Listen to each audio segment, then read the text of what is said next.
Allah ayongere okuwumuza Mirembe Sseggirinya Muhammad.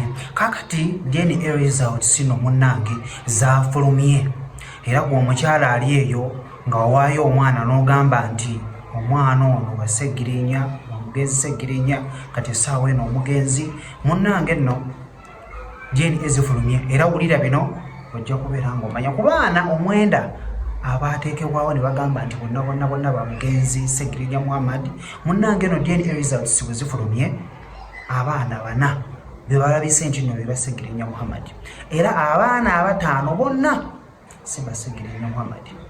Era nga bwogenda okubeera ng'owulirako maaso awo ngenda kubeera nga nkuleetera mwana mulenzi Luswa Luwemba Alex ate obeere nga owulira biki byakyogerako olunaku olwaleero.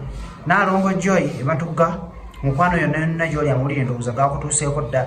DNA results mukwano zaafulumye dda, jangu olabe ekituufu okiraba munnange. So obeera eyo munnange, abantu abamu bwe bafa nga badde balinayo ku kasente, ate munnange bano abakyala abali obubi abadduka n'agamba kantwaleyoko owange, osanga munnange kinaakubira eyo nyinfunyirawo omukisa. Naye munnange omukisa togufunye kubanga beetaaga amazima, era amazima ge gano okubeera nga DNA results zafulumye. Ngenda kubeera nga nkirawo ka video aka Luswa Luwemba obeera ate ng'okawulira naye ng'ayongera okubeera nga akuwa ku ki ekyavudde mu DNA results.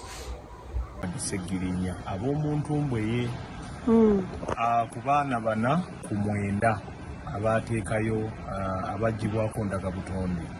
So ku baana abo 4 saagadde kumenya wano baana b'abaana abo 4 naye ate era ebinane bye yawandudde eyawandudde mubadde nga mubalaba era nabagamba nti it's just a matter of time, obudde bujja kutuuka.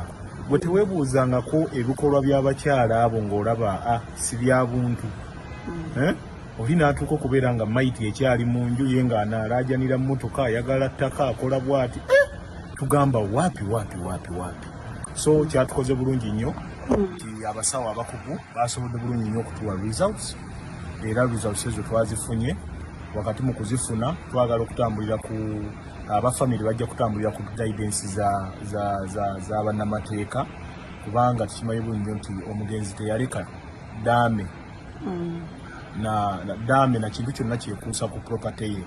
Naye ekyenjawulo ekiriwo, waliwo omukyala yalaga omwana omuwere naye yali wa muganda waffe omugenzi Sseggirinya Naalongo Joy ow'Ematugga. Kyannaku nnyo nti DNA yagenza okudda ng'emukasusa ebbali naye ate abakazi amagezi gemba wamu, abakazi muli bazibu. Naalongo Joy omwana w'Eswasi, abakazi muli bazibu nnyo. Abakazi bino byonna Katemba gwe mukola muba mukimanyi nti kubanga tosobola kugamba nti omusajja yali mukomera emyaka 2 avudde mukomera alwadde, onoga nti gyabadde mukomera amazzi baamuteekamu buteesi kiyiso ne bateeka mu Naalongo.